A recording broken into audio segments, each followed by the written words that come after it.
নুরা পাগলা ইয়েকে কবর থেকে তুলে জ্বালিয়ে দেয়া। যে বাংলাদেশে এই মুহূর্তে কোনো মানুষ এমনকি মৃত লাশও এই সরকারের আমলে নিরাপদ নয়।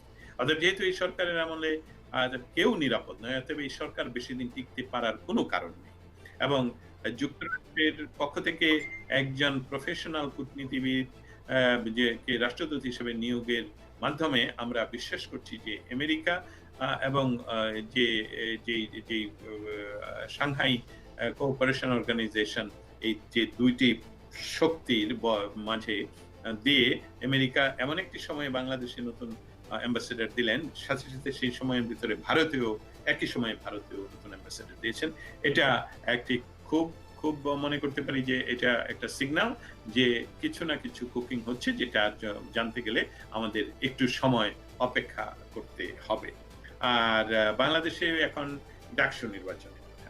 ডাকসুতে আপনি জানেন বাংলাদেশের সবচেয়ে প্রাচীনতম ছাত্র রাজনৈতিক দল যারা বাংলাদেশের স্বাধিকার আন্দোলনের সাথে, সমস্ত আন্দোলনের সাথে যুক্ত, বাংলাদেশ ছাত্রলীগকে এই মুহূর্তে তাদেরকে নিষিদ্ধ ঘোষণা করা হয়েছে।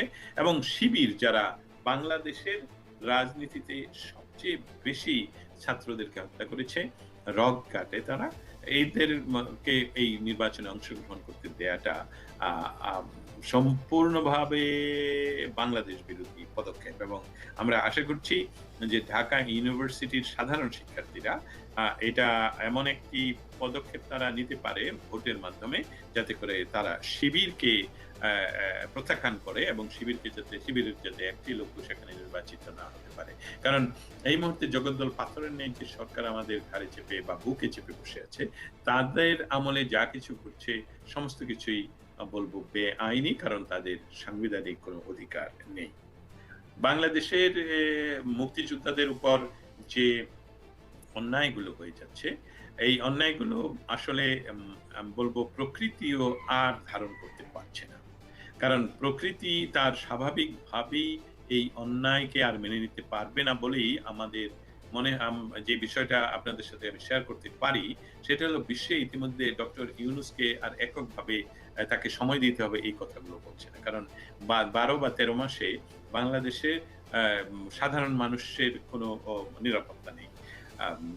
আমাদের প্রেসের কোনো ফ্রিডম নেই। আপনার বিচার ব্যবস্থা সম্পূর্ণভাবে ভেঙে পড়েছে, যে সেখানে বিচারহীনতা এবং সমস্ত জঙ্গিদেরকে মুক্ত করে দেয়া, বাংলাদেশের সমস্ত জায়গায় ইসলামীকরণ। এবং গত ২৪ ঘন্টা আগে পররাষ্ট্র মন্ত্রণালয়ের একটা চিঠি আমাদের হাতে এসেছে, যে চিঠিতে কানাডিয়ান এম্বাসিকে বাংলাদেশ জামায়াতে ইসলামীর কয়েকজন নেতাকে ভিসা দেওয়ার জন্য অনুরোধ করেছে। তারা কানাডাতে যাবে, যেটা কোনো রাজনৈতিক দল, এমনকি ক্ষমতাসীন রাজনৈতিক দলের প্র্যাকটিসও বোধহয় আমি কখনো দেখিনি, যে তারা রাজনৈতিক দলের মেম্বার হিসেবে কাউকে, পররাষ্ট্র মন্ত্রণালয়ের কাউকে অন্য কোনো রাষ্ট্রকে অনুরোধ করে তাদেরকে ভিসা দেওয়ার জন্য।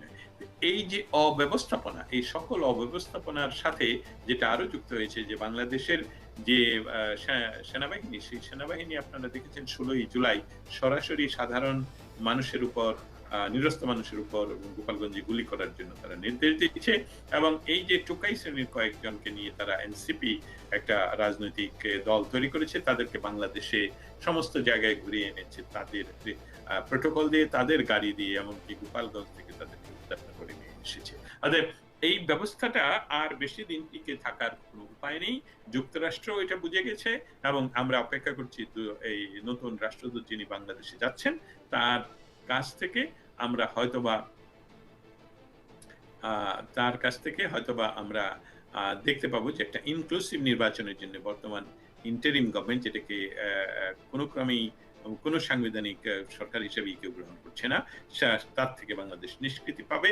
তা যদি না হয়, আমরা মনে করছি যে ৭১-৭১-এর যে রাজনৈতিক শক্তি, সেই শক্তি এর মাধ্যমেই বাংলাদেশকে পুনর্মুক্ত করা যাবে। রফিকুল ইসলাম ভূঁইয়া, ডাকসু নির্বাচনে শিবির টাকা ও উপঢৌকন বিতরণ করছে অবশ্যই। এবং আমার মাধ্যমে আমি এই জন্য আপনাদের সকলকে বলছি, আমার লাইভটুকু শেয়ার করে দিবেন। ঢাকা ইউনিভার্সিটির ছোট ভাইয়েরা, আপনারা যারা আমার কথা শুনছেন, প্রাচ্যের অক্সফোর্ড খ্যাত যে যে ঢাকা ইউনিভার্সিটি, ঢাকা বিশ্ববিদ্যালয়, তার অংশ আপনারা এই গৌরবের অংশ এই আপনারা ছাত্ররা। এই ঢাকা ইউনিভার্সিটি সেই তার জন্মলগ্ন থেকে বাংলাদেশের বা বাঙালির ইতিহাসের প্রতিটি ধাপে, ধাপে আপনারা কিন্তু তা প্রমাণ রেখেছেন, আপনারা অংশগ্রহণ করেছেন। বাংলাদেশের স্বাধিকার আন্দোলনে এই ঢাকা ইউনিভার্সিটির সবচেয়ে বড় অবদান আর ছাত্রদের। এবং ২৫শে মার্চ রাতে ১ম এই যেই পাকিস্তানি আর্মি সর্বপ্রথম যেই জায়গাটি আক্রমণ করে সেটা হলো ঢাকা ইউনিভার্সিটি, স্পেশালি জগন্নাথ হল। আমি যদি ভুল না বলে থাকি আমাকে কেউ শুদ্ধ করে দিতে পারেন। অতএব আপনাদের কাছে আমাদের রিকোয়েস্ট, এই বাংলাদেশ বিরোধী যে শিবির, যে জঙ্গি গোষ্ঠী, তাকে কিন্তু বাংলাদেশে আপনারা কোনোভাবেই স্থান দিবেন না এবং স্পেশালি ডাকসু নির্বাচনে আপনারা ভোটের মাধ্যমে তাদেরকে প্রতিহত করবেন, তাদেরকে বাতিল করে দেবেন।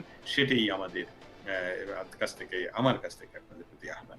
আপনাদের যেকোনো প্রশ্নের উত্তর দেওয়ার জন্যে আমি সর্বদাই প্রস্তুত। আপনারা যারা আমাকে নতুন দেখছেন তাদের কাছে বলে রাখছি, আমি দস্তগীর জাহাঙ্গীর। আমি ওয়াশিংটন ডিসি থেকে politics, policy and diplomacy Indo Pacific zone, specially Bangladesh এবং ওয়াশিংটন ডিসির পলিসি নিয়ে সংবাদ সংগ্রহ করার চেষ্টা করি, প্রশ্ন করার চেষ্টা করি এবং আপনাদের সামনে আপনাদের কথা নিয়ে আমি স্টেট ডিপার্টমেন্টে উপস্থিত থাকার চেষ্টা করি। ততক্ষণ আপনাদের যদি আর কোনো কারো প্রশ্ন এই মুহূর্তে আমার কাছে না থেকে থাকে, তাহলে সকলকে আবারও জানাই অসংখ্য ধন্যবাদ আমার সাথে থাকার জন্য। আবারও খুব দ্রুততম সময়ে যাতে আপনাদের সাথে যুক্ত হতে পারি সেই আশায় আজকের মতো বিদায় নিচ্ছি। সকলে ভালো থাকবেন। আমেরিকার রেজিম চেঞ্জ ট্যাবলেট কি 2026-এর ভারত নির্বাচনে কার্যকর হবে? আমেরিকার রেজিম চেঞ্জ ট্যাবলেট কি ভারতের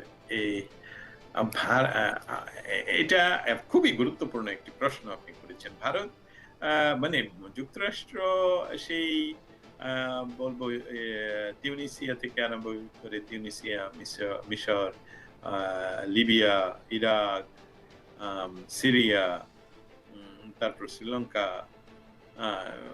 এসব আফগানিস্তান, তারপর বাংলাদেশ, এখন ইন্ডিয়া।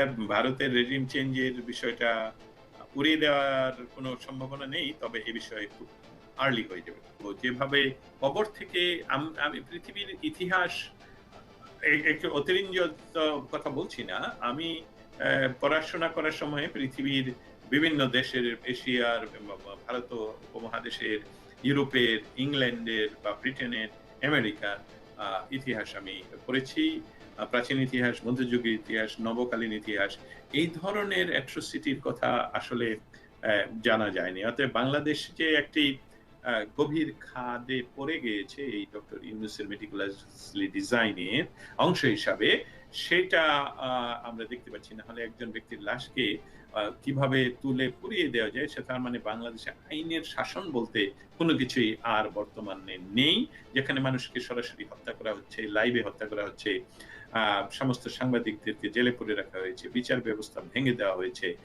২১শে অগাস্টের মামলায় বিচার যাদের করা হয়েছে তাদের সকলকে মুক্তি দিয়ে দেওয়া হয়েছে, শত শত জঙ্গিদেরকে ছেড়ে দেওয়া হয়েছে।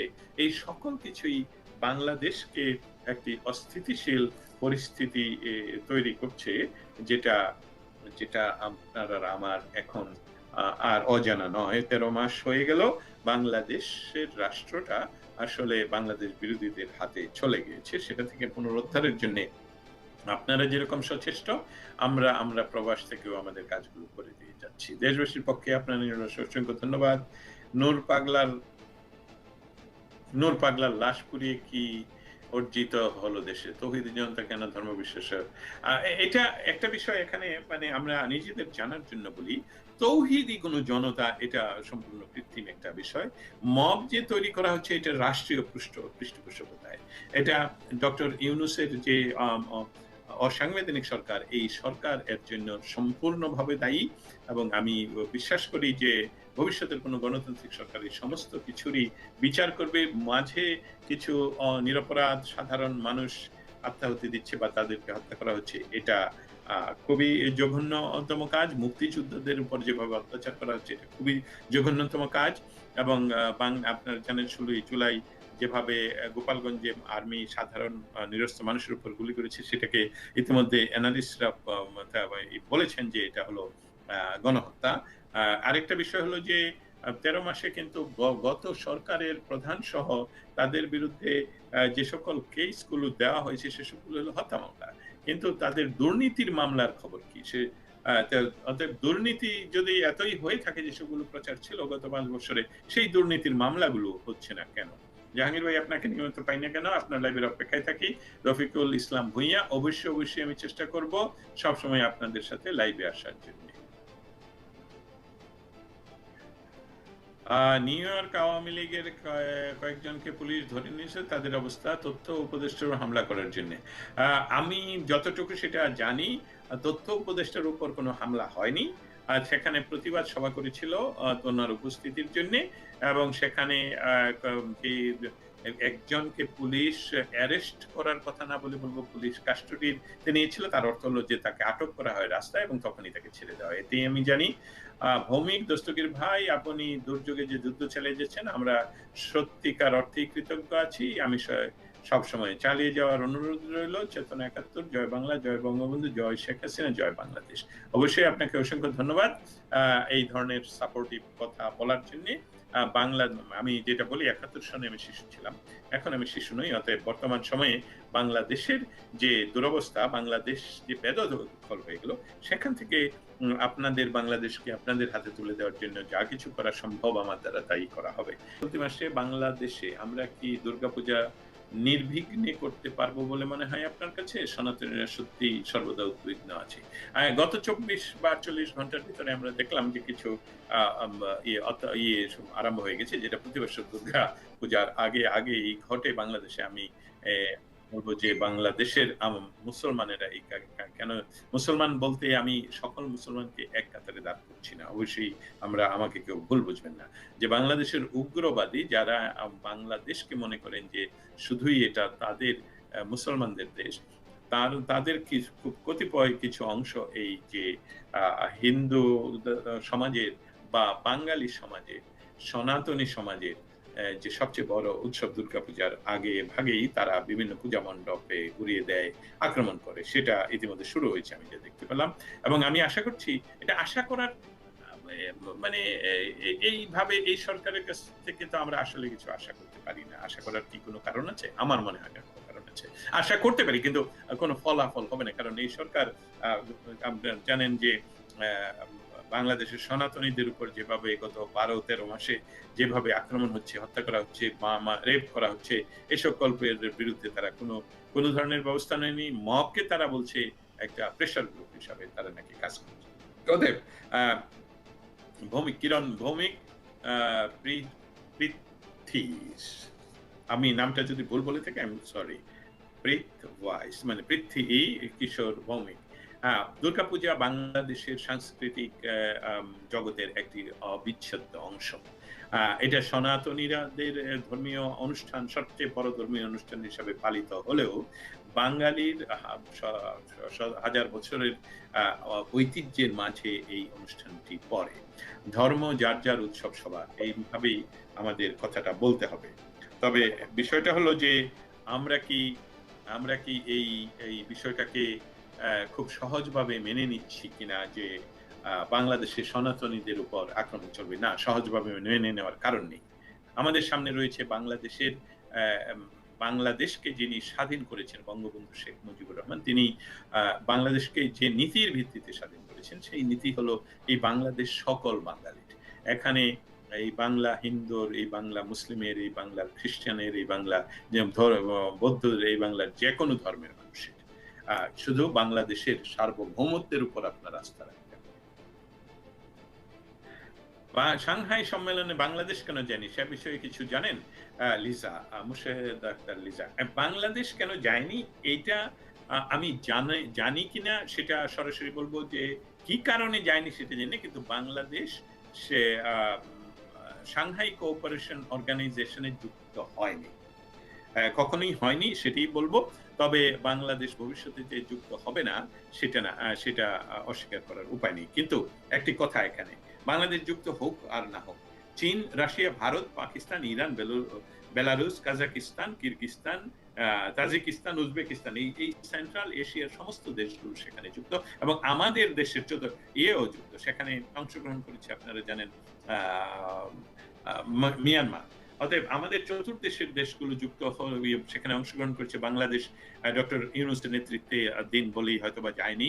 তবে বাংলাদেশকে আর এককভাবে যে বাংলাদেশের উপর যুক্তরাষ্ট্র যে এককভাবে এখন ডক্টর ইউনূসের মাধ্যমে যে সকল কাজ করাতে চাচ্ছে সেটার বিরুদ্ধে একটা তীব্র মানে আমি বলবো খুব তীব্র একটা ইঙ্গিত প্রকাশ করেছে, যেখানে অবরুদ্ধ রাষ্ট্রগুলো যেমন উত্তর কোরিয়া, মায়ানমার, ইরান, এমনকি রাশিয়া সেখানে উপস্থিতি আমেরিকার জন্য একটি সিগন্যাল বহন করে যে ইচ্ছা করলেই ইন্দো প্যাসিফিক ওই জোনটাকে তাদের বাংলাদেশকে ইউজ করে তাদের ইচ্ছা মতো কাজগুলো করা এত সহজভাবে হবে না। এটা বাংলাদেশের রাজনীতির জন্য একটি ভবিষ্যৎ ইঙ্গিত প্রকাশ করছে যে এই নিরাপত্তা সংগঠন, যে নিরাপত্তা সংগঠনকে বলা হয় সাংহাই কোঅপারেশন, সেখান থেকে এই সিগন্যালটা দেওয়া হয়েছে। উপসংহারে আমি যে কথাটা আরেকটু বলতে চাই, চীনের প্রেসিডেন্ট মিস্টার সিং যে কথাটা বলেছেন, এক কেন্দ্রিক আধিপত্য নয়, আমাদের প্রয়োজন ন্যায্য বহুধ্রুবীয় বিশ্ব ব্যবস্থা। এটা সরাসরি আমেরিকার বিরুদ্ধে বলা হয়েছে এবং আমেরিকান প্রেসিডেন্ট, আমেরিকার সবচেয়ে জনপ্রিয় প্রেসিডেন্ট বর্তমানে ডোনাল্ড ট্রাম্প কিন্তু 12-13 ঘন্টা আগে অনেক আফসোস করে বলেছেন যে উনি একটা সোশ্যাল মিডিয়াতে ওনার সোশ্যাল ট্রুথে উনি পোস্ট করেছেন যে রাশিয়া এবং ভারত চীনের অন্ধকার অতলে তলিয়ে গিয়েছে এবং উনি তাদেরকে ইয়ে করেন মানে বেস্ট অফ লাক ইয়ে করেন। এটা অনেকটা অনুযোগের, কিন্তু আমেরিকার বা হোয়াইট হাউস যে এই বিষয়টাকে খুব সহজভাবে দেখছে না। এটা যে তাদের একক আধিপত্যের বিরুদ্ধে একটি সম্মিলিত ব্যবস্থা হচ্ছে সেই বিষয়টা প্রকাশ পেয়েছে। আমেরিকার জন্য যে ইঙ্গিত এই সংগঠন দিচ্ছে সেটা হলো চীন রাশিয়ার ঘনিষ্ঠতা। পশ্চিমা নিষেধাজ্ঞার কারণে রাশিয়া আরো চীনের উপর বেশি নির্ভরশীল হয়ে উঠেছে। সামিটে পুতিন শি একসাথে উপস্থিতি থাকা প্রতীকী বার্তা দেয়।